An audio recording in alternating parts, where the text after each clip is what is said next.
A very good morning, student. How are you all? I wish you all are fine and happy. Okay. In this video, our topic is excretion in human and plants. So let's start today's topic. So students topic के अंदर जाने से पहले हमको topic के नाम पे discussion कर लेना चाहिए, है ना। आपको पता होना चाहिए कि एक्सक्रीशन मतलब एक्चुअल में क्या होता है, और आई नो वेरी वेल कि आप सभी को इसका मतलब पता है, ठीक है ना। तो देखो, एक्सक्रीशन जो है, जैसे हम कुछ भी फूड वगैरह ले रहे हैं, जो भी हम इनटेक कर रहे हैं, वो सब चीज़ें हमारी बॉडी में क्या होती है, यूटिलाइज होती हैं, यूज़ होती हैं, और उसके कुछ वेस्ट प्रोडक्ट निकलते हैं, ठीक है। तो वो जो वेस्ट प्रोडक्ट है, वो जो टॉक्सिक मटेरियल बन रहा है उससे, उसको रिलीज आउट करने की प्रोसेस ही हमारी क्या कहलाती है, एक्सक्रीशन कहलाती है, ठीक है ना। और ये ऐसा तो नहीं कि सिर्फ ह्यूमंस में ही हो रहा है, एनिमल्स में भी हो रहा है, उसके अलावा जो प्लांट्स हैं उनमें भी ये सब चीज़ें हो रही हैं, ठीक है। तो एक्सक्रीशन जो है एक ऐसा प्रोसेस है जिसमें हमारी बॉडी से जो भी टॉक्सिक मटेरियल है, वेस्ट प्रोडक्ट है, उसको रिलीज आउट किया जाता है, उसको रिमूव आउट किया जाता है। क्योंकि अगर ये बॉडी में रह जाएंगे तो पूरी प्रॉब्लम स्टार्ट हो जाएगी हमारी बॉडी में, है ना। आप गंदी जगह पे रहोगे तो कैसे लगता है, थोड़े दिन बाद आप खुद ही देखना, अगर आसपास का माहौल ख़राब रहता है, पूरा डस्ट रहता है, अच्छा नहीं रहता है, गार्बेज पूरे इधर उधर पड़े रहते हैं, तो धीरे धीरे वहाँ के लोगों को क्या होने लगता है, बीमारी आने लगती है ना। तो उसी तरह से अगर आपके बॉडी के अंदर भी वेस्ट प्रोडक्ट रहेगा तो क्या होगा, पूरा प्रॉब्लम शुरू होने लगेगा धीरे धीरे। आपके ऑर्गन्स जो है वो अच्छे से प्रॉपरली फंक्शन नहीं कर पाएंगे, आपकी तबीयत खराब होने लगेगी, ठीक है ना। तो आप देखते भी होंगे, आपके घर में खुद भी जैसे जो सीनियर सिटीजन्स होंगे, वैसे सबको ऐसी प्रॉब्लम नहीं होती है, बट किसी किसी का किडनी जो है वो टाइम के अकॉर्डिंग काम करना थोड़ा कम कर देता है, या अच्छे से प्रॉपरली वर्क नहीं कर पाता, तो उनको क्या करवाना पड़ता है, हर हफ्ते जा के डायलिसिस करवाना पड़ता है ना। तो डायलिसिस करवाने का मतलब क्या, कि वो जाके किडनी जो उनके शरीर के अंदर काम करता है, किडनी जो हम लोगों के बॉडी में फिल्ट्रेशन का काम करता है, वो काम अच्छे से नहीं कर पा रहा है। तो इस वजह से डायलिसिस के समय क्या होता है, हम मशीन का हेल्प लेते हैं, और वो जो मशीन है वो किडनी का वर्क करके उनके बॉडी से जो भी टॉक्सिक सब्सटेंस बना है उसको रिलीज आउट करवाती है। ओके, तो चलिए टॉपिक के बारे में अब जाने अंदर। ओके, तो देखिए क्या लिखा है। We have already discussed how organisms get rid of gaseous wastage generated during photosynthesis or respiration. Other metabolic activities generate nitrogenous material which need to be removed. तो देखिए यहाँ पे बता रहा है, हमने पहले इस टॉपिक मतलब ये जो चैप्टर है लाइफ प्रोसेस, इसमें आपने अलग अलग जो हमारे ऑर्गन सिस्टम है उसके बारे में स्टडी की है, रेस्पिरेटरी सिस्टम के बारे में देखा है, सर्कुलेटरी सिस्टम देखा है ना। तो वही चीज़ कह रहे हैं कि आपने रेस्पिरेशन वगैरह का वर्क तो देखा कि गैसेस का एक्सचेंज कैसे हो रहा है, कैसे O2 हमारे बॉडी में आ रहा है, CO2 रिलीज आउट हो रहा है। लेकिन ये जो मेटाबॉलिक एक्टिविटीज़ हो रही हैं, मेटाबॉलिक एक्टिविटीज़ मतलब जब भी आपका वर्ड आ जाता है स्टूडेंट्स मेटाबॉलिक, तो हमेशा याद रखिएगा ये जो मेटाबॉलिक है ये दो वर्ड से मिलके बना है। ओके, एक मिनट में आपको बताती हूँ।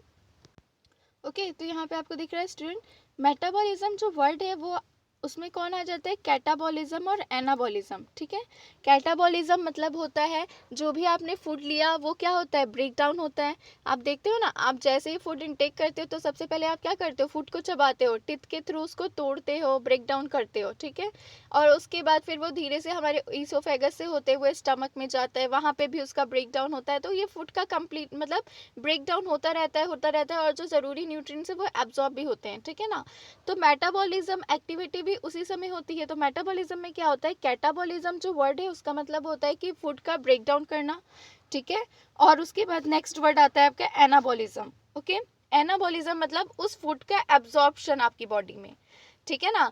फूड तो ले लिए, फूड का ब्रेक डाउन भी हो गया, लेकिन अगर फूड का एब्जॉर्प्शन ही नहीं हुआ तो क्या मतलब हुआ आपको फूड लेने का, फूड का एब्जॉर्प्शन नहीं होगा तो आपको एनर्जी मिलेगी क्या, नहीं मिलेगी। ओके, तो इसलिए मेटाबॉलिक एक्टिविटी कह दिए तो समझ जाइए कि जो फूड है उसका ब्रेक डाउन हुआ है, उसका हमारे बॉडी में एब्जॉर्प्शन हुआ है, एसिमिलेशन हुआ है, ठीक है, तभी हमको एनर्जी मिली है। तो आप नोटिस करते होंगे स्टूडेंट्स कि जिसका मेटाबॉलिज्म, जैसे अगर मैं कहूँ कि किसी का मेटाबॉलिज्म बहुत ज़्यादा है, तो जिसका मेटाबॉलिज्म ज़्यादा है मतलब उसका जो फूड उसने जैसे ही लिया वैसे ही ब्रेक डाउन होता होगा और जल्दी से एब्जॉर्प्शन होता होगा, ठीक है। तो उनके बॉडी में ये सब चीज़ें वर्क जो है वो बहुत ज़्यादा जल्दी होती होंगी। तो उसकी वजह से वो जो पर्सन है वो मतलब मोटा रहेगा या पतला रहेगा, बताओ, है ना। ये भी एक क्वेश्चन बनता है आपका, मतलब ऐसा पेपर में नहीं आएगा बट फिर भी एक लॉजिक की बात है कि अगर किसी का मेटाबॉलिज्म रेट हाई है तो वो पर्सन क्या होगा, पतला होगा, ठीक है। क्यों? क्योंकि उसने जैसे ही फूड लिया उसका फूड जो है वो एकदम से स्टोर नहीं हो रहा है, वो उसमें वर्कआउट जल्दी जल्दी हो रहा है, मतलब उसका मेटाबॉलिज्म एक्टिविटी जल्दी जल्दी होने लग रहा है, फूड का ब्रेक डाउन हो रहा है, फिर उसका एब्जॉर्प्शन हो रहा है, एसिमिलेशन हो रहा है, ये सब चीज़ें जल्दी होने लगी हैं, ठीक है ना। दैट्स वाई वो क्या होते हैं, थोड़े पतले होते हैं। और ये ऐसा तभी होता है जिन लोग जितना ज़्यादा वर्कआउट करेंगे तो उनका मेटाबॉलिज्म रेट उतना ही हाई रहता है। और आप देखते हो जिनका मेटाबॉलिज्म रेट थोड़ा लो रहेगा, है ना, तो वो थोड़े से फैट दिखेंगे आपको, ओके। और खाने पीने की बात तो अलग ही है ना, उससे भी मोटे पतले रहते हैं। चलिए ठीक है, तो चलिए यहाँ पे देखते हैं। We have already discussed, just a minute में ये इंक को हटा दूँ। ये तो स्टार्टिंग हमने पढ़ लिया था। फिर क्या बताया, other metabolic activities generate nitrogenous materials which need to be removed. तो वही बता रहा है कि कुछ देखो मेटाबॉलिज्म जो है वो हर केस में होता है आपका, ठीक है ना। तो कुछ जो मेटाबॉलिक एक्टिविटी होती है उसकी वजह से क्या हो जाता है, आपका नाइट्रोजनस मटेरियल बनते हैं। जैसे कि अभी मैंने बताया कि फूड जो है उसका ब्रेक डाउन हो रहा है, उसका एब्जॉर्प्शन हो रहा है, ठीक है, फूड का एब्जॉर्प्शन हो गया। अब ऐसा थोड़ा है कि कंप्लीटली पूरे फूड का एब्जॉर्प्शन होता है, उस फूड में से कुछ टॉक्सिक मटेरियल भी निकलते हैं, कुछ वेस्ट मटेरियल भी निकलते हैं, ठीक है। तो वो जो टॉक्सिक वेस्ट मटेरियल है वो हम लोगों की बॉडी में किस फॉर्म में रहते हैं, वो रहते हैं नाइट्रोजनस मटेरियल के फॉर्म में, ओके। तो ये जो नाइट्रोजनस मटेरियल है इसको बॉडी से तो रिलीज आउट करना ही पड़ेगा, ठीक है। तो वो जो रिलीज आउट होता है वो कौन सी प्रोसेस के थ्रू होता है, आपके एक्सक्रीशन की प्रोसेस के through, okay. Then, the biological process involved in the removal of this harmful metabolic waste from the body is called excretion. तो देखिए यहाँ पे आपको डेफिनेशन दी थी, इस डेफिनेशन को आप एकदम बिठा लीजिएगा अपने माइंड में। तो क्या बोल रहा है, द बायोलॉजिकल प्रोसेस, ठीक है ना। बायोलॉजिकल प्रोसेस क्यों बोल रहा है, क्योंकि ये आपके बॉडी के अंदर हो रहा है, ये एक लिविंग ऑर्गेनिज्म की बॉडी के अंदर हो रहा है, जो कि एक बायोलॉजिकल प्रोसेस है, जिसमें क्या हो रहा है, रिमूवल हो रहा है हार्मफुल मेटाबॉलिक वेस्ट का। मतलब जो मेटाबॉलिज्म हुआ हमारे बॉडी का, उससे जो वेस्ट मटेरियल बचा वो बॉडी से बाहर हो रहा है, गेट रीड हो रहा है, मतलब निकल रहा है, उसको रिमूव किया जा रहा है। इस प्रोसेस को ही हम कहते हैं एक्सक्रीशन। और एक्सक्रीशन प्रोसेस जो सिस्टम करता है उस सिस्टम को हम कहते हैं एक्सक्रीटरी सिस्टम, ओके। तो यहाँ पे ये वही चीज़ आपको बताया, the biological process involved in the removal of this harmful metabolic waste from the body is called excretion, okay. Then different organism use varied strategies to do this. फिर बता रहे अलग अलग ऑर्गेनिज्म में ये जो वेस्ट मटेरियल है उसका रिमूवल अलग अलग तरीके से होता है। लाइक प्लांट्स में देखिए तो प्लांट्स में क्या एक्सक्रीटरी सिस्टम वगैरह एकदम से ऐसा प्रेजेंट है क्या, नहीं प्रेजेंट है, ठीक है ना। तो प्लांट जो है, प्लांट्स की जो पत्तियां निकलती हैं, मतलब देखते हो ना प्लांट्स की पत्तियां थोड़ी सूख जाती है, येलो कलर की हो जाती है, तो क्या होती है, क्यों, तो अपने आप गिर जाती हैं। उसके अलावा उसके फल जब पक जाते हैं और कोई नहीं तोड़ता है तो वो अपने आप गिर जाते हैं। कभी कभी प्लांट से रेजिन्स टाइप का सब्सटेंस, गम जैसा सब्सटेंस, चिपचिपा पदार्थ टाइप का निकलता है। वो सब चीज़ें क्या है, वो प्लांट्स के वेस्ट मटेरियल है, ठीक है। तो वही बता रहा है कि सबको अपना अपना वेस्ट मटेरियल जो है वो अलग अलग तरीके से निकालते हैं, मतलब अलग अलग स्पीशीज के, ठीक है। फिर different organism use varied strategies to do this. Many unicellular organism remove this waste by simple diffusion from the body surface into surroundings water. तो देखिए बता रहा है, जो सबसे सिंपल ऑर्गेनिज्म है दैट इज यूनिसेलुलर ऑर्गेनिज्म, जिसके पास एक सेल ही बस प्रेजेंट है, वो एक ही सेल में उनका रेस्पिरेशन भी होता है, एक्सक्रीशन भी होता है, सब चीज़ उसी से हो रहा है, ठीक है ना। तो वो क्या करते हैं, वो नॉर्मल डिफ्यूजन की प्रोसेस से एक्सक्रीशन करते हैं, ठीक है। तो ये चीज़ आप याद रखेंगे कि जो यूनिसेलुलर ऑर्गेनिज्म है वो अपना जो वेस्ट मटेरियल है वो सिंपल डिफ्यूजन की प्रोसेस से रिलीज आउट करते हैं, okay. Then as we seen in the other process, complex multicellular organism use specialized organ to perform this same function। फिर वही बता रहा है कि अगर हम मल्टीसेलुलर ऑर्गेनिज्म में देखें, लाइक हम लोग है ना, हम लोग मल्टीसेलुलर ऑर्गेनिज्म है कि नहीं, तो हम लोगों में देखते हो ना अलग अलग सिस्टम प्रेजेंट है, ऑर्गन सिस्टम। जैसे नर्वस सिस्टम है तो नर्वस सिस्टम में ब्रेन वगैरह प्रेजेंट है, जिससे हम सोच समझ रहे हैं, अभी मैं बोल भी रही हूँ इसमें भी मेरा ब्रेन इन्वॉल्व है ना। और उसके अलावा रेस्पिरेशन, तो जो हम सांस ले रहे हैं तो उसमें रेस्पिरेटरी सिस्टम इन्वॉल्व है। तो इस तरह से हम लोगों की बॉडी में अलग अलग सिस्टम प्रेजेंट है। क्यों? क्योंकि हम लोग की बॉडी बहुत ही ज़्यादा कॉम्प्लेक्स है, बहुत ही ज़्यादा कहना चाहिए जटिल टाइप की है ना। इतने सारे उसमें सिस्टम प्रेजेंट है, और ऐसा नहीं है कि सब सिस्टम काम नहीं करे, सब सिस्टम अपना अपना काम में लगे हैं। अभी मैं बोल रही हूँ तो ऐसा नहीं है कि सिर्फ मैं बोल रही हूँ, अंदर पे मेरा हार्ट बीट भी चल रहा है, मतलब मेरा सर्कुलेशन वर्क हो रहा है, मैं सांस भी ले रही हूँ, मतलब मेरा रेस्पिरेटरी सिस्टम भी काम कर रहा है ना। तो इस तरह से मेरे, अब मैं बोल रही हूँ, सोच समझ के बोल रही हूँ, तो इसका मतलब मेरा नर्वस सिस्टम भी काम कर रहा है। तो ऐसा तो नहीं है कि मैं जैसे कोई एक ही चीज़ मेरा काम कर रहा है, सारी सिस्टम्स वो अपना वर्क कर रहे हैं, ठीक है। तो वही कहने का मतलब है कि जितने जो कॉम्प्लेक्स ऑर्गेनिज्म होते हैं, लाइक मल्टी सेलुलर ऑर्गेनिज्म, उनमें एक अलग अलग ऑर्गन सिस्टम प्रेजेंट होते हैं हर वर्क को परफॉर्म करने के लिए। तो एक्सक्रीशन का वर्क परफॉर्म करने के लिए कौन सा सिस्टम होता है आपका? Excretory system. ओके, तो चलिए अब नेक्स्ट पेज में चलते हैं। अब देखिए, स्पेशली अभी तक तो हमने इंट्रोडक्शन देखा जिसमें हमको पता चला कि एक्सक्रीशन क्या होता है, एक्सक्रीशन में क्या चीज़ों को रिलीज आउट किया जाता है, क्यों रिलीज आउट किया जाता है, ठीक है। अब हम देखेंगे ह्यूमन बींग्स में, स्पेशली ह्यूमन बींग्स में एक्सक्रीशन कैसे होता है। ओके, तो चलिए देखते हैं। The excretory system of human beings includes a pair of kidneys, a pair of ureters, a urinary bladder and a urethra. तो सबसे पहले आपको पार्ट्स बता रहा है ना कि जो ह्यूमन का एक्सक्रीटरी सिस्टम है उसमें क्या क्या पार्ट्स प्रेजेंट होते हैं। तो देखो मैं आपको दिखा देती हूँ यहाँ पे, ये एक्सक्रीटरी सिस्टम का पार्ट है, हम लोगों के अंदर प्रेजेंट है, आपके अंदर भी प्रेजेंट है, ठीक है। तो देखो यहाँ पे आपको दिख सकता है pair of kidney. Pair of kidney कहने का मतलब है कि दो किडनी प्रेजेंट है, मतलब वन पेयर ऑफ किडनी, ठीक है। तो यहाँ पे आपको दो बीन शेप का किडनी दिखाई दे रहा है, ठीक है। ये किडनी तो फिल्ट्रेशन का काम करता है, ठीक है। किडनी तो हो गया, उसके बाद आपको दो ठोक यूरेटर भी दिखाई देंगे। ये ट्यूब लाइक स्ट्रक्चर दिख रहा है जो किडनी से जुड़ के नीचे जा रहा है ना। तो ये ट्यूब लाइक जो स्ट्रक्चर है इसको हम क्या कहते हैं? यूरेटर कहते हैं। तो हम यूरेटर को भी कहते सकते हैं अ पेयर ऑफ यूरेटर प्रेजेंट, ठीक है। तो अ pair of kidney, a pair of ureter, मतलब एक एक पेयर प्रेजेंट है। एक एक पेयर कहने का मतलब अगर नंबरिंग करें तो दो दो ठोक प्रेजेंट है, ठीक है ना। जैसे कहते हैं ना मतलब हम लोग के जो स्लीपर्स वगैरह होते हैं तो वो वन पेयर होते हैं, तो वैसे ही ये भी वन पेयर वाला बात है, ठीक है। उसके बाद फिर आप देख सकते हो एक यूरिनरी ब्लैडर प्रेजेंट है। इसी यूरिनरी ब्लैडर में क्या होता है, जो यूरिन वगैरह है वो इकट्ठा होता है, ओके। और फिर एक यूरेथ्रा है जिसके थ्रू वो रिलीज आउट किया जाता है, ओके। तो ये आपके एक्सक्रीटरी सिस्टम के पार्ट हो गए। अब यहाँ पे आपको बहुत सारे लेफ्ट रीनल आर्टरी, ऑर्टा, ये सब दिख रहा होगा, जो आप सोच रहे हो कि अरे ये ऑर्टा वगैरह तो हमने सर्कुलेटरी सिस्टम में पढ़ा है, तो वो मैं आपको बताऊंगी कि यहाँ पे क्यों हो रहा है, ठीक है। तो चलिए पहले रीड आउट करते हैं। तो पार्ट्स तो आपको पता चल गए। पार्ट्स में क्या हो गया? A pair of kidneys, that means two kidney present है। पेयर ऑफ यूरेटर मतलब दो यूरेटर प्रेजेंट है। यूरिनरी ब्लैडर प्रेजेंट है और यूरेथ्रा प्रेजेंट है। तो ये फोर मेन पार्ट्स है हमारे एक्सक्रीटरी सिस्टम के, ठीक है, जो आपको याद रखना है। Then kidneys are located in the abdomen, one on either side of the backbone. फिर बता रहा है किडनी जो है वो किस टाइम, देखो जो ये जो हमारे ऑर्गन सिस्टम में हमारी बॉडी में कितनी मतलब अलग तरीके से अरेंज्ड है, तो वो अरेंजमेंट बता रहा है कि जो किडनी है वो कहाँ पे अरेंज्ड है? हमारे बैक पोर्शन में, ठीक है ना।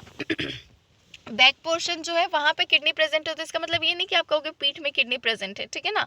आपके एब्डोमेन, जैसे सामने हमारा एब्डोमेन पोर्शन रहता है, तो जस्ट उसी के पीछे वाले पोर्शन में जाए, मतलब हमारे बैक साइड में जाए, तो वहाँ पे नीचे पे क्या प्रेजेंट होता है? हमारे किडनीज प्रेजेंट होते हैं, ठीक है। तो वही बता रहा है kidneys are located in the abdomen, one on either side of the backbone, ठीक है। बैकबोन के अलग अलग, जैसे आपके बीच की रीढ़ की हड्डी है, रीढ़ की हड्डी के एक साइड में एक किडनी, एक साइड में एक किडनी, ठीक है ना। Then urine produced in kidney passes through the ureters into urinary bladder where it is stored until it is released through the urethra. फिर बता रहा है कि जो यूरिन है जो कि किडनी से पास आउट, मतलब किडनी क्या काम करता है? किडनी हमारा फिल्ट्रेशन का काम करता है। जो भी हम वाटर वगैरह ले रहे हैं उनका रीअब्जॉर्प्शन करवाता है, ठीक है ना। उसके बाद उसमें से जो वेस्ट मटेरियल निकलता है, जो टॉक्सिक सब्सटेंस निकलता है, उसको रिलीज आउट करवाता है, ठीक है। तो वो जो मटेरियल है वो कहाँ जाता है? देखो जैसे किडनी ने क्या करा, अपना फिल्ट्रेशन का काम कर दिया। फिल्ट्रेशन का काम करने के बाद जो टॉक्सिक मटेरियल है उसको यूरेटर के थ्रू, दोनों अपने अपने किडनी अपने अपने यूरेटर के थ्रू कहाँ भेज दिया? उसको यूरिनरी ब्लैडर में। अब जब यूरिनरी ब्लैडर भर गया तो आपको खुद को एक फील होता है कि नहीं अब तो यूरिन रिलीज आउट करना ही है, ठीक है। तो वो फिर यूरेथ्रा के थ्रू रिलीज आउट होता है, ओके। तो वही चीज़ यहाँ पे बता रहा है। Urine produced in kidneys passes through the ureters into urinary bladder when it is stored until it is released through the urethra, ठीक है, कि उसको यूरेथ्रा के थ्रू फिर रिलीज आउट कर दिया जाता है। Then how is urine produced? The purpose of making urine is to filter out waste products from the blood. अब पूछ रहा है यूरिन कैसे बनता है, ठीक है। तो क्या बता रहे हैं यहाँ पे, the purpose of making urine is to filter out waste product from the blood. तो देखो ये सही बात कह रहा है। आपको कभी पता है कि नहीं मुझे नहीं पता, लेकिन जो हम लोगों का किडनी है वो भी किसको फिल्टर करता है, वो भी ब्लड को फिल्टर करता है। हम जो यूरिन रिलीज आउट होता है वो आपको ब्लड नहीं दिखता है उसमें, है ना, लेकिन वो सब फिल्टर हो चुका होता है और इसलिए उसमें हमको सिर्फ वाटर दिखाई देता है। लेकिन जिस तरह से हमारा जो लंग्स है, आपने सर्कुलेटरी सिस्टम पढ़ा, उसमें देखिए ना, लंग्स जो है वो ब्लड का प्यूरिफिकेशन करता है, वैसे ही किडनी भी ब्लड का फिल्ट्रेशन करता है, उसको छानता है ब्लड को, ठीक है, तब जाके यूरिन रिलीज आउट होता है। ओके, तो यहाँ पे वही चीज़ बता रहा है, the purpose of making urine is to filter out waste product from the blood.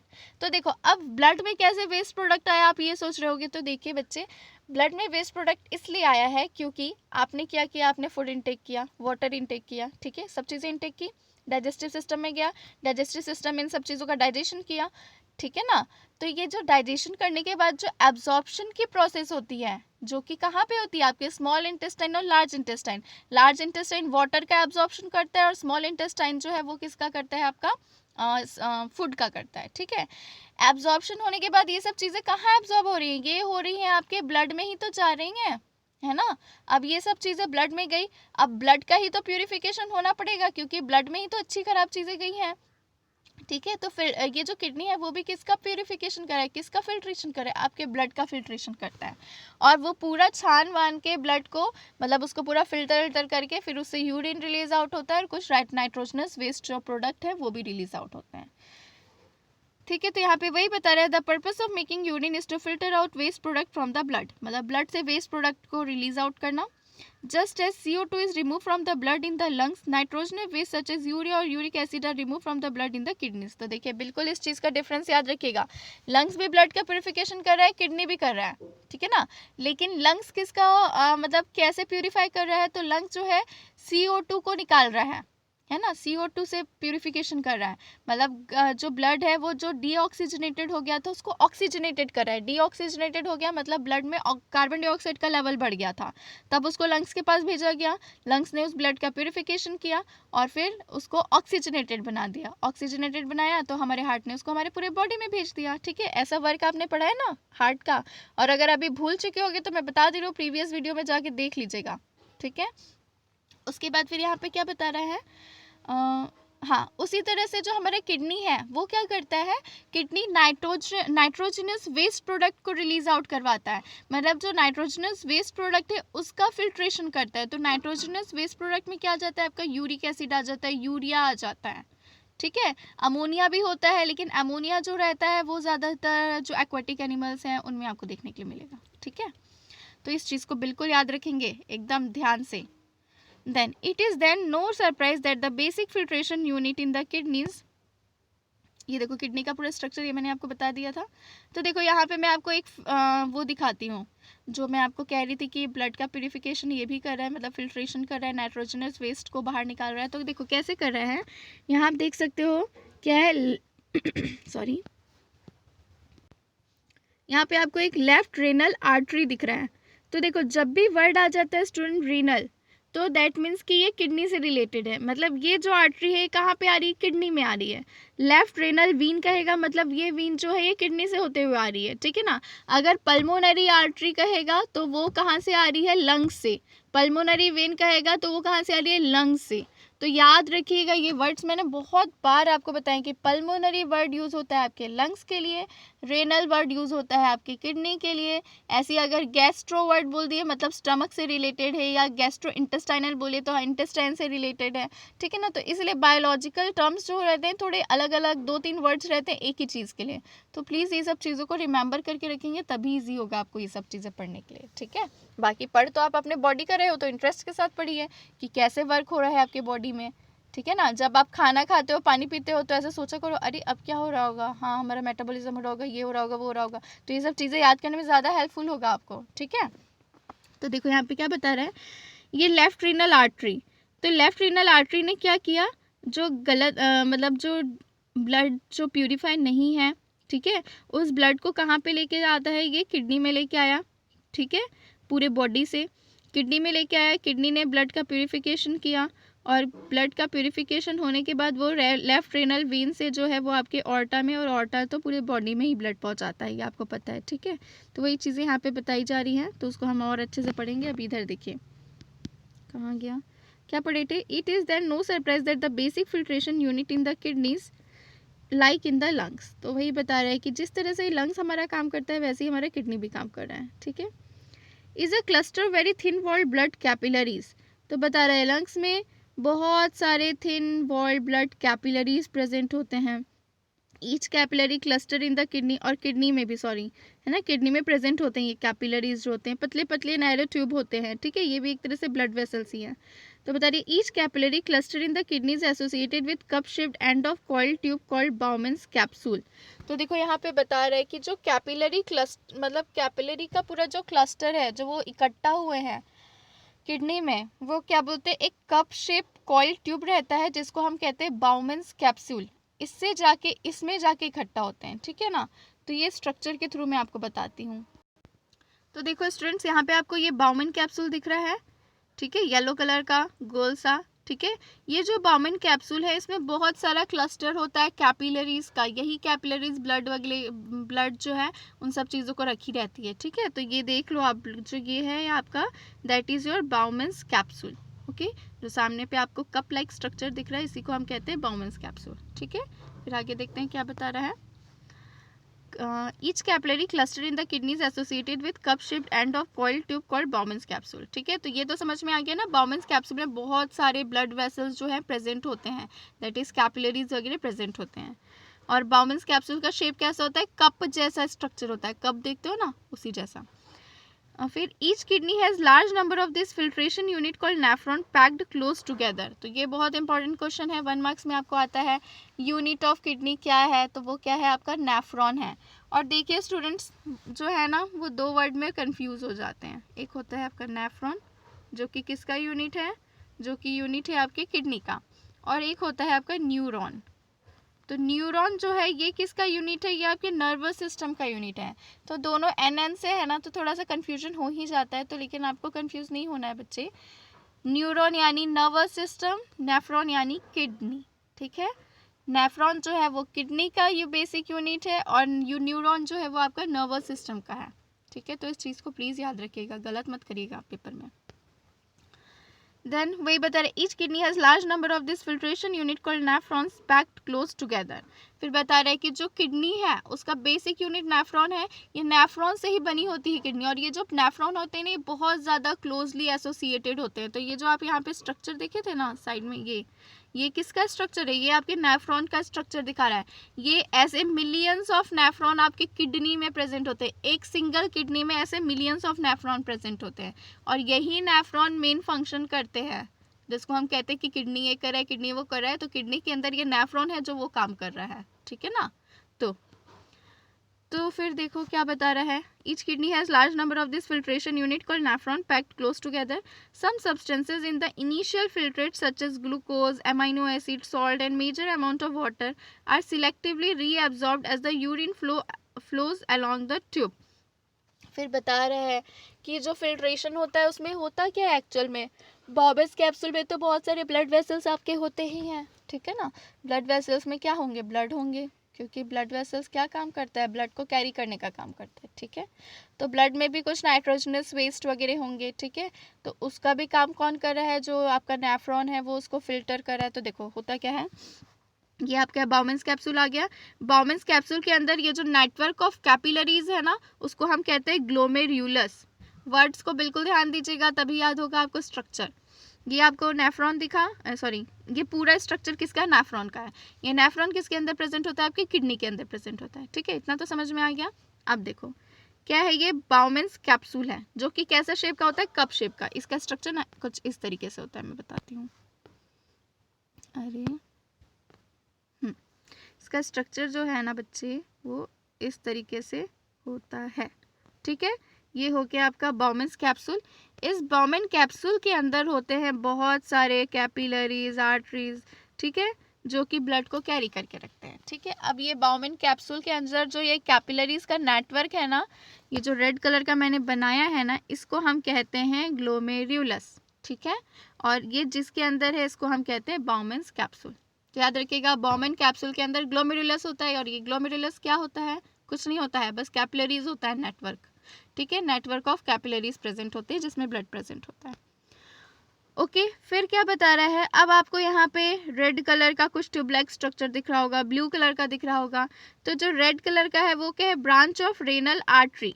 ठीक है, वो रीनल आर्टरी का ब्रांच है। रीनल आर्टरी क्या कर रहा है, जो भी नाइट्रोजनस ब्लड है, मतलब ऐसा ब्लड जिसमें जो अभी प्यूरिफाई नहीं हुआ है, फिल्ट्रेशन जिसका नहीं हुआ है, उस ब्लड को कैरी करके लाता है। ठीक है, और ब्रांच ऑफ रीनल वीन भी आपको दिख रहा है, जो कि कौन से कलर का दिख रहा है आपको, ब्लू कलर का। ओके, तो यहाँ पे देखो, अब इसने जो रेनल आर्टरी है उसने क्या किया, ब्लड को लेके आया। अभी वो ब्लड प्यूरिफाई नहीं हुआ है। ठीक है, वो ब्लड जो है वो कहाँ पे जा रहा है, आपके ग्लोमेरुलस के थ्रू बाउमेन कैप्सूल से होते हुए आपके ट्यूब लाइक स्ट्रक्चर में जा रहा है। ये आपको ट्यूब लाइक स्ट्रक्चर दिख रहा है जिसको हम लोग हैनले लूप कहते हैं। ठीक है, यहाँ पे क्या होता है, ये सब चीज़ों का बार बार रीएब्जॉर्प्शन होता है। तो इसीलिए जो डेजर्ट में एनिमल्स होते हैं ना, जो हैनले लूप है ना, जितना बड़ा, जैसे देखो स्पंज है, ठीक है, जितना ज़्यादा बड़ा स्पंज होगा तो आप उसमें जितना ज़्यादा पानी डालोगे वो उतना ज़्यादा सोखेगा। ठीक है ना, पानी को उतना ही ज़्यादा सोखता जाएगा सोखता जाएगा। छोटा सा स्पंज रहेगा तो वो ज़्यादा सोख पाएगा क्या, वो अपने लिमिट तक ही सोख पाएगा, एब्जॉर्ब कर पाएगा वाटर को। ठीक है, तो वैसे ही यहाँ पे भी समझिए, ये जो हैनले लूप है ना, ये जो आपको दिख रहा है येलो कलर का tube like structure you shape का, ये जो हैनले लूप है, ये जितना ज़्यादा बड़ा रहेगा उतना ही ज़्यादा तो वाटर का बार बार रीएब्जॉर्प्शन कर पाएगा। ठीक है, और वाटर का जितना ज़्यादा रीएब्जॉर्प्शन होगा, मतलब कि यूरिन उतना ही ज़्यादा कंसंट्रेटेड होगा, मतलब वाटर का लॉस उतना ही ज़्यादा कम होगा। ठीक है ना, तो आप देखते होंगे समर सीजन में क्या होता है, हमारा जो यूरिन होता है वो बहुत ज़्यादा कंसंट्रेटेड फॉर्म में रिलीज आउट होता है। क्यों, क्योंकि उस टाइम हमारे बॉडी को वाटर की ज़रूरत होती है और हम उतना अप्रोप्रिएट अमाउंट में वाटर नहीं ले पाते हैं किसी भी रीज़न से। ठीक है ना, तो उस वजह से हमारा जो हैनले लूप है वो उस टाइम बहुत अच्छा वर्क करता है, बार बार रीएब्जॉर्प्शन करता है वाटर का, और ताकि यूरिन जो है वो कंसंट्रेटेड रिलीज हो और हमारी बॉडी को जितने वाटर की ज़रूरत है वो उसको मिल पाए थोड़ा।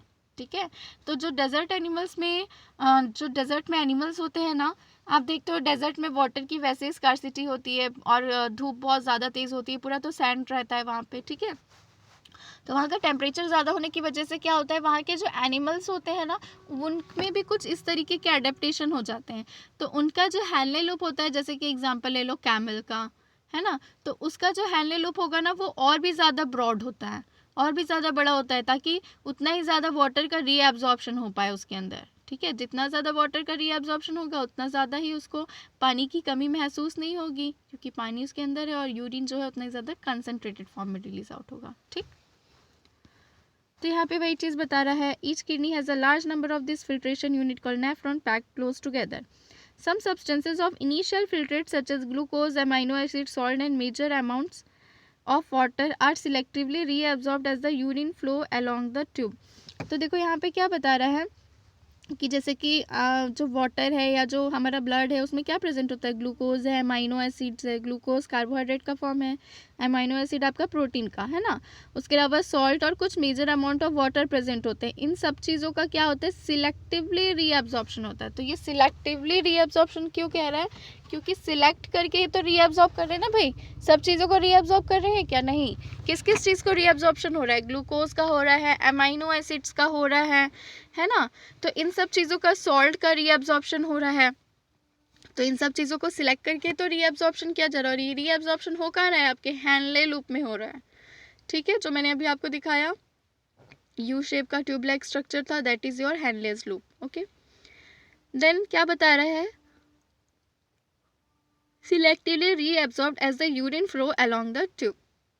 The amount of water reabsorbed depends on how much excess water there is in the body and on how much of dissolved waste there is to be excreted.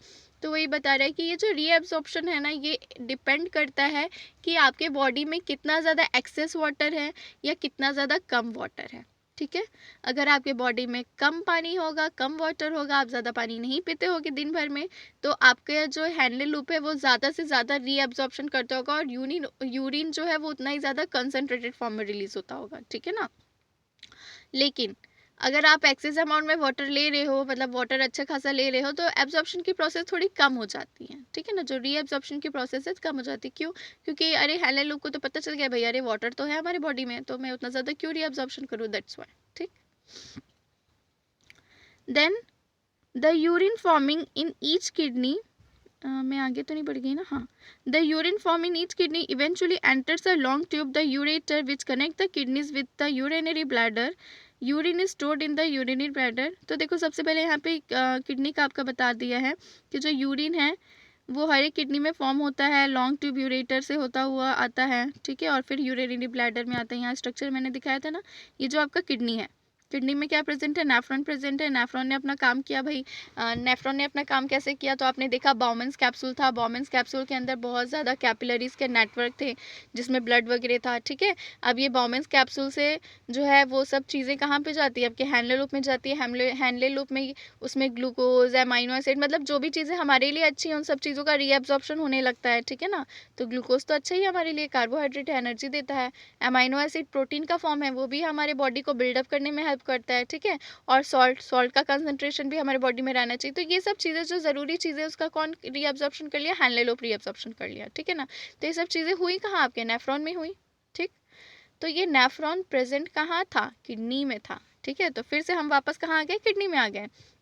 तो ये देख सकते हो आप, किडनी में फिर क्या हुआ, ये सब चीज़ें होके किडनी में फिल्ट्रेशन होके जो वेस्ट मटेरियल है वो आके इकट्ठा हुआ। अब वो कहाँ पे आया, आपके यूरेटर में आया, यूरेटर से होते वो यूरिनरी ब्लैडर में आया, यूरिनरी ब्लैडर से यूरेथ्रा से होते उसको रिलीज आउट कर दिया गया, ठीक है। तो वही चीज़ वहाँ पे आपको बता रहा है। फिर urine is stored in the urinary bladder until the pressure of the expanded bladder leads to the urge to pass it out through the urethra. तो देखो ये बता रहा है यहाँ पे कि यूरिन जो है वो कहाँ पे स्टोर हो रहा है, आपके यूरिनरी ब्लैडर में। और जब ये बहुत ज़्यादा स्टोर हो जा रहा है ना, यूरिनरी ब्लैडर में यूरिन जो है बहुत ज़्यादा स्टोर हो जा रहा है, तब आपको ऐसा फील होता है कि नहीं अब तो इसको रिलीज़ आउट करना पड़ेगा यूरिन को, ठीक है। तो फिर क्या होता है, यूरिन का रिलीज़ आउट होता है।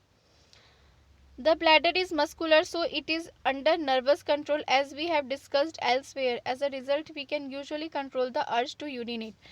फिर बता रहे देखो यूरिनरी ब्लैडर जो है हमारा वो पूरा मस्कुलर ऑर्गन है, ठीक है ना। यहाँ पे आपको दिख रहा है ना, आपको ये दिख रहा है यूरिनरी ब्लैडर, ये पूरा यूरेथ्रा और यूरिनरी ब्लैडर जो है वो क्या है, मस्कुलर ऑर्गन है। और ये पूरा हम लोगों का नर्व्स के थ्रू नर्वस सिस्टम से कनेक्ट रहता है। तो हमको ये जब जो भी चीज़ें हमको फील होती हैं, जैसे हमको भूख लग रही है, प्यास लग रही है, ये सब चीज़ें फील होती हैं कि नहीं, या फिर आपको टॉयलेट लगी है, तो ये सब चीज़ें फील होती हैं। तो ये सब चीज़ें कैसे फील होती हैं, यूरिन जो हमारा नर्वस सिस्टम है वही तो हेल्प करता है, सोचने समझने की शक्ति देता है। अब आप छोटे बच्चे को ले लो, छोटे बच्चे जो होते हैं उनमें भी नर्वस सिस्टम प्रेजेंट होता है, बट उनको ये सब चीज़ों की उतनी ज़्यादा समझदारी नहीं होती है। तो वो क्या करते हैं, मतलब टॉयलेट कहीं पे भी कर लेते हैं, ठीक है ना। जैसे ही उनका यूरिनरी ब्लैडर भरता है, फुल होता है यूरिन से, तो यूरिन रिलीज आउट हो जाता है। लेकिन अब जैसे जो बड़े लोग हैं, जो एडल्ट है, जिनको इन सब चीज़ों का पता चल गया है नहीं ऐसा नहीं होना चाहिए इस तरीके का, तो नर्वस सिस्टम ही तो हमको इन्फॉर्मेशन देता है कि अरे यूरिनरी ब्लैडर भर गया है, चलो यूरिन को रिलीज आउट करो, ठीक है। तो वही चीज़ यहाँ पे आपको बता रहा है कि हाँ, तो इस चीज़ को ध्यान रखिएगा कि यहाँ पे क्या बोला है, आपका जो ब्लैडर है वो मस्कुलर ऑर्गन है, ठीक है। और वो किसके कंट्रोल में है, नर्वस सिस्टम के कंट्रोल में है। तो नर्वस सिस्टम जब आपको इन्फॉर्मेशन देगा कि अरे ब्लैडर भर गया है, यूरिन को रिलीज आउट करो, तब आप यूरिन को रिलीज आउट करते हैं, ठीक है। तो देखते हो ना, जैसे जिन लोग पैरालाइज्ड हो जाते हैं, या फिर खैर पैरालाइज्ड हो जाते हैं उन लोग को, तो उन लोग की बॉडी वर्क नहीं कर पाती है, ठीक है ना। तो चलिए छोड़िए, उन लोग के बारे में बात नहीं करते हैं। फिर ये आर्टिफिशियल किडनी का यहाँ पे आपको दिखाया है कि आर्टिफिशियल किडनी जो है उसको हीमोडायलिसिस कहते हैं, ठीक है ना। मतलब वो भी किडनी जो है, आर्टिफिशियल किडनी जो है वो आपका वही वाला काम करती है जो आपकी ओरिजिनल, मतलब आपकी नेचुरल जो किडनी आपके बॉडी में प्रेजेंट है वो करती है। तो ये आपकी बुक में था थोड़ा सा, तो इसलिए मैंने इसको ले लिया है, ठीक है। तो चलिए इसको भी रीड आउट कर ही लेते हैं, क्या बता रहे हैं यहाँ पे। Kidneys are vital organs for survival. Several factors like infections, injury or restricted blood flow to kidney reduce the activity of kidney. तो वही बता रहा है कि कुछ फैक्टर्स होते हैं, लाइक इन्फेक्शन हो जाता है, इंजरी हो जाता है, तो वो क्या कर देता है, रिस्ट्रिक्ट कर देता है। रिस्ट्रिक्ट करता है मतलब रोकता है ब्लड का फ्लो होने में किडनी में, ठीक है। जिसकी वजह से किडनी जो है वो अपनी एक्टिविटी अच्छे से परफॉर्म नहीं कर पाती है। आप देखते हो ना, किडनी फेल हो जाता है बहुत सारे लोगों का। तो इसलिए तो कहा जाता है भाई कि खाओ, लेकिन थोड़ा सोच समझ के खाओ। एकदम ज़्यादा वर्कलोड दोगे अपने किडनी को, लीवर को, तो वो तो एक ना एक बार, हर चीज़ जो है एक लिमिट में हो तो ठीक है ना। अनलिमिटेड कोई चीज़ होता है तो भाई उसका भी तो एक लिमिट है काम करने का। एकदम से आप एकदम खाते रहोगे और वो भी अच्छी चीज़ें नहीं खाओगे, ऑयली जंक फूड्स ये सब खाओगे तो क्या होगा, किडनी एक ना एक बार उसको प्रॉब्लम तो होगा ही ना। तो वही चीज़ होती है, ठीक है। This leads to accumulation of poisonous waste in the body which can even lead to death. In case of kidney failure, an artificial kidney can be used. An artificial kidney is a device to remove nitrogenous waste from the blood through dialysis. तो वही बता रहा है कि क्या होता है, kidney अच्छे से प्रॉपर्ली फंक्शन नहीं कर पाता है, जिसकी वजह से टॉक्सिक सब्सटेंस जो है आपके बॉडी में जमा होने लगता है। और अगर टॉक्सिक सब्सटेंस बॉडी में जमा हो गए तो क्या होगा, डेथ हो जाएगा हमारा, ठीक है। तो फिर इसीलिए क्या यूज़ किया जाता है, डायलिसिस, आर्टिफिशियल किडनी का यूज़ किया जाता है। आर्टिफिशियल किडनी जो अपना वर्क करती है उस वर्क को हम कहते हैं डायलिसिस का वर्क, ठीक है। तो आप देखते होंगे जो बूढ़े लोग रहते हैं जिनके साथ ऐसा हो जाता है, तो उनको डायलिसिस के लिए हर हफ्ते हॉस्पिटल लेके जाया जाता है, ठीक, ताकि उनके बॉडी से जो वेस्ट मटेरियल उसको रिलीज आउट कर दिया जाए। देन क्या बता रहा है, artificial kidney contain a number of tube with a semi permeable lining suspended in a tank filled with dialysing fluid. फिर आर्टिफिशियल किडनी कैसा रहता है, उसका स्ट्रक्चर वगैरह आपको यहाँ पे दिख ही रहा है। उसमें क्या बता रहा है, आर्टिफिशियल जो किडनी है उसमें ट्यूब्स प्रेजेंट होते हैं, ठीक है। और उस ट्यूब में सेमी परमिएबल लाइनिंग होती है। सेमी परमिएबल मतलब कि पूरी तरह से कोई चीज़ उसके आगे मतलब आगे पीछे फ्लो नहीं हो सकता, कुछ चीज़ें मतलब आधी चीज़ें फ्लो हो पाएंगी, ठीक है। और फिर टैंक रहता है, उस टैंक को फिल्ड किया जाता है। This fluid has the same osmotic pressure as blood except that it is devoid of nitrogenous waste. फिर बता रहे हैं कि जो ब्लड होता है इसका सेम ऑस्मोटिक प्रेशर होता है, ठीक है, और इसमें नाइट्रोजनस वेस्ट नहीं होता है। The patient blood is pass through this tubes. फिर पेशेंट का ब्लड जो है उसको उस ट्यूब के थ्रू पास किया जाता है ताकि ब्लड को छाना जाए, क्योंकि किडनी भी तो वही कर रहा है ना, हमारे ब्लड का ही तो फिल्ट्रेशन करता है, ठीक। During this passage, the waste product from the blood pass into dialysing fluid by diffusion. The purified blood is pumped back into the patient. This similar to the function of the kidney. तो देखो ये same वैसा ही काम कर रहा है जैसा हमारा किडनी करता है, ठीक है। तो आपको मेनली इसमें से क्वेश्चन नहीं आता है, तो आप इसको उतना ज़्यादा ध्यान से नहीं, एक बार बस रीड आउट कर लीजिएगा, जो कि मैं भी कर ही दे रही हूँ। फिर normally in a healthy adult the initial filtrate in the kidney is about 180 litre daily. However, the volume actually excreted is only a liter or a 2 a day because the remaining filtrate is reabsorbed in the kidney tubules. तो वही बता रहे हैं कि हम लोग daily में जितना वाटर लेते हैं उसका आधा वाटर जो होता है वो क्या होता है, रीएब्जॉर्ब होता रहता है, रीएब्जॉर्ब होता रहता है, रीएब्जॉर्ब होता रहता है, ठीक है। वही चीज़ बता रहे हैं यहाँ पे। चलिए तो अब फाइनली हम प्लांट्स में देख लेते हैं एक्सक्रीशन कैसे होता है, छोटा सा टॉपिक है। तो क्या बता रहा है, plant use completely different strategies for excretion than those of animals. Oxygen itself can be through out as a thought of as a waste product generated during photosynthesis. तो देखो प्लांट्स का तो केस ही अलग है भाई। प्लांट जो है, plant में एक्सक्रीटरी सिस्टम तो प्रेजेंट है नहीं, ठीक है ना। और प्लांट के लिए जो वेस्ट मटेरियल वो क्या है, ऑक्सीजन है। क्यों, जिस तरह से ऑक्सीजन हम लोगों के लिए मतलब यूज़फुल है, हम ऑक्सीजन ही लेते हैं सांस के तौर पे, और प्लांट जो है वो ऑक्सीजन क्या करते हैं, रिलीज आउट करते हैं। तो ये भी तो एक तरीके से एक्सक्रीशन ही हुआ, ठीक है। तो वही बता रहा है। We have discussed earlier how plants deal with oxygen as well as CO2. They can rid of excess water by transpiration. हाँ, फिर मैंने अभी इसके पहले के वीडियो में आपको ट्रांसपिरेशन पढ़ाया ना, कि जो प्लांट्स होते हैं वो जो उनका एक्सेस वाटर होता है उसको ट्रांसपिरेशन की प्रोसेस के थ्रू लूज करते हैं, ठीक है। वो लीव्स के थ्रू करते हैं, स्टेम के थ्रू करते हैं, मतलब जितने एरियल पार्ट्स होते हैं प्लांट के उसके थ्रू वो क्या करते हैं, एक्सेस वाटर को रिलीज आउट करते हैं। तो एक तरह से ये उनका यूरिनेशन हो गया है ना। फिर for other waste, plant use their fact that many of their tissues consist of dead cells and that they can even lose some parts such as leaves. फिर बता रहा है कि जो उनके डेड सेल्स होते हैं, डेड टिश्यूज, तो वो किसके थ्रू रिलीज आउट कर देते हैं, पत्तियों को झड़ा देते हैं अपने। देखते हो ना, पत्तियां सूख जाती है तो झड़ जाती है, येलो हो जाती हैं तो झड़ जाती है। तो वही चीज़ यहाँ पे बता रहा है। Many plants cellular vacuoles many plants waste products are stored in cellular vacuoles. Waste products may be stored in leaves that fall off. Other waste products are stored as resins and gums, especially in old xylem. Plant also excrete some waste substances into the soil around them. तो देखो plants का case बहुत ही simple सा है भैया, human जैसा एकदम complex नहीं है। प्लांट जो है उसका वेस्ट मटेरियल कैसे रिलीज आउट होता है, तो एक तो ट्रांसपिरेशन की प्रोसेस के थ्रू जो भी एक्सेस वाटर है वो रिलीज आउट होता है। तो ये आप एक पॉइंट नोट डाउन कर लीजिए। दूसरा, प्लांट्स में जो पत्तियां झड़ रही हैं, तो पत्तियां जो होती हैं उसमें कुछ डेड टिश्यूज़ होते हैं, डेड सेल्स होते हैं, उसके थ्रू वो रिलीज आउट हो जाता है। कुछ रेजिन्स होते हैं, गम्स होते हैं, रेजिन और गम्स के थ्रू भी आप देखते हो ना, कोई कोई पेड़ से जो थोड़ा बड़ा हो जाता है पेड़, तो उससे रेजिन और गम जैसा चिपचिपा सा सब्सटेंस रिलीज आउट होता है, तो वो क्या है, प्लांट का वेस्ट मटेरियल है।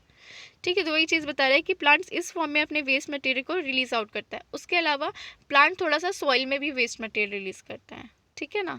और प्लांट का जो वेस्ट मटेरियल है वो वैक्यूल्स में फिर स्टोर होता है। तो यही सब चीज़ें। और वैक्यूल किस में होता है, सेल में होता है। पत्तियां झड़ रही हैं तो प्लांट्स के कुछ सेल्स भी रिलीज आउट हो रहे हैं जिसमें कि वेस्ट मटेरियल है, ठीक है। तो वही चीज़ इसमें आपको बता रहा है। तो ये था आपका topic excretion in plants and animals. I hope कि आपको समझ में आया होगा। अगर फिर भी अगर कोई भी प्रॉब्लम होगा तो प्लीज़ मुझे बता देना, ठीक है। So today's class is over. Thank you, have a nice day and keep studying.